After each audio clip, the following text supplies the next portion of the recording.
कर्मचारी महासंघ जिंदाबाद जिंदाबाद।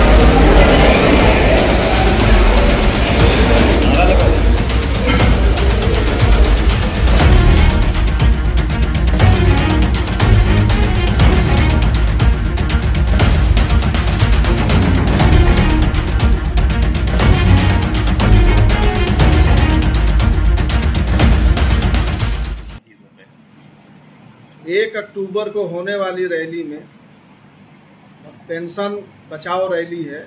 उसमें हम लोग सरकार से, भारत सरकार से, उत्तर प्रदेश सरकार से या अन्य प्रदेशों की सरकारों से अनुरोध करेंगे, मांग करेंगे, अपनी डिमांड करेंगे कि एनपीएस और निजीकरण को समाप्त कर पुरानी पेंशन बहाल किया जाए और सरकारी विभागों में, प्राइवेट जो लिमिटेड विभाग हैं उनमें भी भर्तियां नियम के अंतर्गत ही कराई जाए।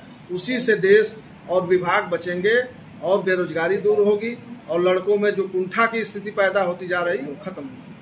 उत्तर प्रदेश में एक नई बहस छिड़ गई है। उत्तर प्रदेश जलकल विभाग को अब नगर निगम में विलय करने की तैयारी सरकार ने कर ली है। इसके खिलाफ अधिकारियों तथा कर्मचारियों ने मोर्चा खोल दिया है। एक नए मोर्चे का भी गठन किया गया है जो जलकल का विलय नगर निगम में ना कराए जाने की लड़ाई को लेकर आगे बढ़ रहा है। इस समय हमारे साथ मौजूद हैं राजेंद्र यादव जी, जो महामंत्री हैं उत्तर प्रदेश जल संस्थान कर्मचारी महासंघ के। आइए उनसे बात करते हैं और इस विषय को क्या कहना चाहते हैं जानते हैं। सर, सबसे पहले तो ये जो जलकल का विलय नगर निगम में करने का प्रस्ताव शासन ने जो अभी दिया है, कैसे देखते हैं उसको? ये बहुत ही खराब निर्णय है। यदि होगा तो, हालांकि अभी निर्णय नहीं हुआ, लेकिन जब निर्णय हो जाता है तो इससे लखनऊ सहित प्रदेश के जो भी बड़े पाँच तो कवाल हैं जलकल, बाकी 17 नगर निगम में इससे बहुत बड़ी समस्या आएगी। क्योंकि टेक्निकली विभाग है, इंजीनियरिंग विभाग है, इसमें जो है तत्काल निर्णय लेने के वो होना चाहिए, पावर होनी चाहिए। जो जब पूरी तरह से नगर निगम विलय हो जाएगा तो इस चला जाएगा पावर नगर आयुक्त के पास। नगर आयुक्त पूरे लखनऊ का या पूरे शहर का सबसे बड़ा अफसर हो जाएगा। उसके पास इतना समय नहीं होगा कि इन सब चीज़ों पे वो ध्यान दे सके। सबसे पहले तो हम ये जानना चाहेंगे कि जलकल का नगर निगम में विलय हो जाने के बाद क्या नुकसान होने वाले हैं? सबसे पहले तो ये है कि ये जलकल का नगर निगम में पूरी तरह से विलय हो जाएगा तो जलकल इंजीनियरिंग विभाग अति आवश्यक सेवा में जो भी अधिकारी, जैसे हमारा महाप्रबंधक है या शासी अभियंता है, उनको तुरंत निर्णय लेने के लिए स्वतंत्र होना चाहिए। जब पूरी तरह विलय हो जाएगा नगर निगम में तो ये पूरी तरह से निर्णय लेने के लिए स्वतंत्र नहीं होंगे। बिना नगर आयुक्त के आदेश के ये कुछ नहीं कर सकते। उस समय तमाम बड़ी बड़ी परेशानियां आ जाएंगी। जैसे इसी तरह से 2-3 साल पहले सीवर पहले जलकल ही देखता था, लेकिन 2-3 साल पहले स्वेज इंडिया को गवर्नमेंट ने प्राइवेट सेक्टर में दे दी। शुरू में तो ठीक रहा।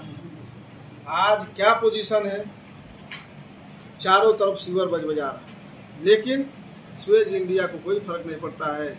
हमारे कर्मचारी, हमारे अधिकारी जो जेई होते हैं उन्हीं से सवाल जवाब किया जाता है। पावर उनके हाथ में कुछ है नहीं और काम करने के लिए स्वतंत्र नहीं। और कभी कभी मामला फंसता है तो उन्हीं के ऊपर गाज भी गिरती है। सारी रिस्पांसिबिलिटी है स्वेज इंडिया, लेकिन फंसता हमारा अधिकारी है, कर्मचारी है, इसलिए इसमें दिक्कत आएगी। अच्छा, अधिकारियों और कर्मचारियों के लेवल पर अगर बात की जाए तो अगर विलय हो जाता है तो अधिकारियों और कर्मचारियों के ऊपर कितनी समस्याएं होंगी?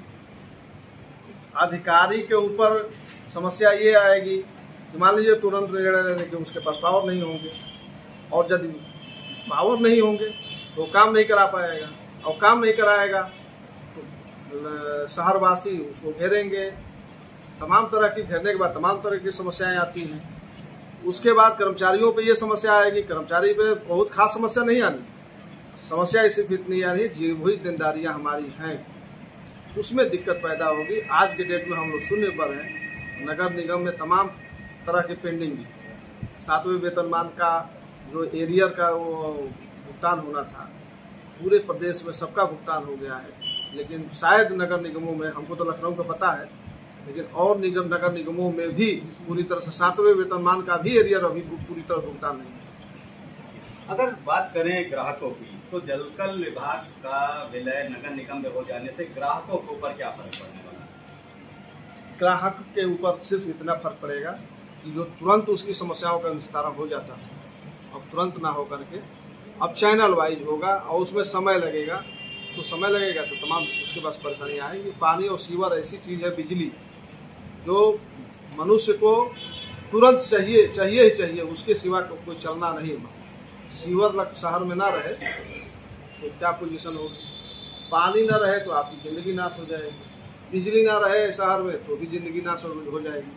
अब आज की डेट में तो आदमी इतना आलसी उसको कह सकते हैं या इतना सुविधा भोगी हो गया, गाँवों में हो गया है कि बिजली नहीं रहती तो लोग परेशान होंगे। उसी तरह से पानी का है, पानी नहीं रहेगा तो भी आपकी दिनचर्या बंद हो जाएगी। अगर बात करें दो विभागों की, आप नगर निगम को भी देख रहे हैं, आप अपने जलकल विभाग को भी देख रहे हैं, दोनों में क्या अंतर दिखाई देता है? जलकल एक स्वायत्त रूप से काम करता है और अच्छी तरह काम कर रहा है, एक प्रॉफिट वाला विभाग बना हुआ है, लेकिन नगर निगम के ऊपर बहुत तरह के आरोप लगते हैं, इसको कैसे देखें? अब इस बारे में हम बहुत कुछ नहीं बोलेंगे, ये तमाम इसमें टेक्निकल बातें हैं जो हम नहीं कर सकते। अच्छा, आप लोगों ने अपने इस विलय के खिलाफ एक मोर्चा बनाया है, उस मोर्चे के विषय में बता दीजिए, किस तरह से उसको फॉर्मेट किया गया है और क्या आगे की रणनीति मोर्चा कर रहा है? जलकल विभाग के जितने कर्मचारी यूनियनें हैं सब लोगों ने मिल करके एक निर्णय लिया। उसमें डिप्लोमा इंजीनियर संघ भी है, हमारा जल संस्थान कर्मचारी महासंघ भी है, एक और महासंघ है और तमाम लोकल स्तर की यूनियनें हैं। इन लोगों ने निर्णय लिया कि हम लोग डिप्लोमा इंजीनियर संघ के बैनर तले मोर्चा बना करके इसके खिलाफ लड़ेंगे।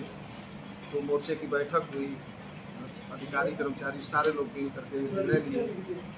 पूर्व महाप्रबंधक, उसमें हमारे पूर्व महाप्रबंधक राजीव वाजपेयी थे, हमारे पूर्व महाप्रबंधक श्री RPS परिहार थे, राजीव त्रिपाठी जी थे, डिप्लोमा इंजीनियर संघ के पदाधिकारी थे, अन्य सारे यूनियनों के पदाधिकारी मौजूद थे। उसमें निर्णय लिया गया कि राजीव वाजपेयी जी को मोर्चे का संरक्षक बनाया गया। उनके दिशा निर्देश पे, उनके बताए हुए रास्ते पे हम लोगों को चलना।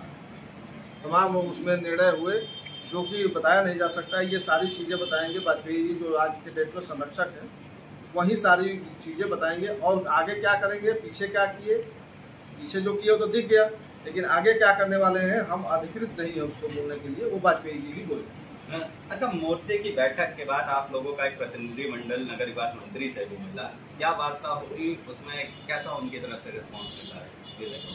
माननीय मंत्री जी का हम लोगों ने जो किया तो आभार भी दिया, उसका प्रेस रिलीज भी हम लोगों ने जारी किया था। उसमें उन्होंने सारी बातें सुनी, आश्वासन दिया कि पूरी तरह से सबके साथ न्याय होगा, किसी भी विभाग को कोई नुकसान नहीं पहुँचाएगा। तो क्या लगता है विलय को लेकर के सरकार इस वक्त बैकफुट पर है, क्योंकि जो बैठक सरकार अपनी तरफ से करने वाली थी वो बैठक भी कैंसिल कर दी गई?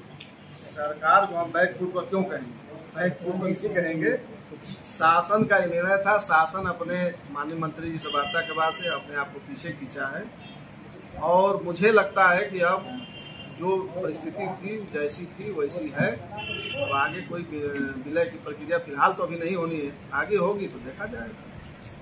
धन्यवाद। ये थे हमारे साथ राजेंद्र यादव जी, जो उत्तर प्रदेश जल संस्थान कर्मचारी महासंघ के महामंत्री हैं। उनका कहना है कि जलकल का नगर निगम में विलय कर दिया जाएगा तो ये अधिकारी कर्मचारियों के साथ साथ ग्राहकों के लिए भी नुकसानदेह साबित होगा, क्योंकि जल एक ऐसी सेवा है जो त्वरित चाहिए होती है। यदि जलकल के अधिकारी को पावर ही नहीं रहेगी तो वह त्वरित निर्णय लेकर के जनता की समस्याओं को कैसे सॉल्व कर पाएगा। इसके साथ साथ इन्होंने बताया कि एक संयुक्त मोर्चे का भी गठन किया गया है, जिसके द्वारा हम इस लड़ाई को आगे लड़ेंगे।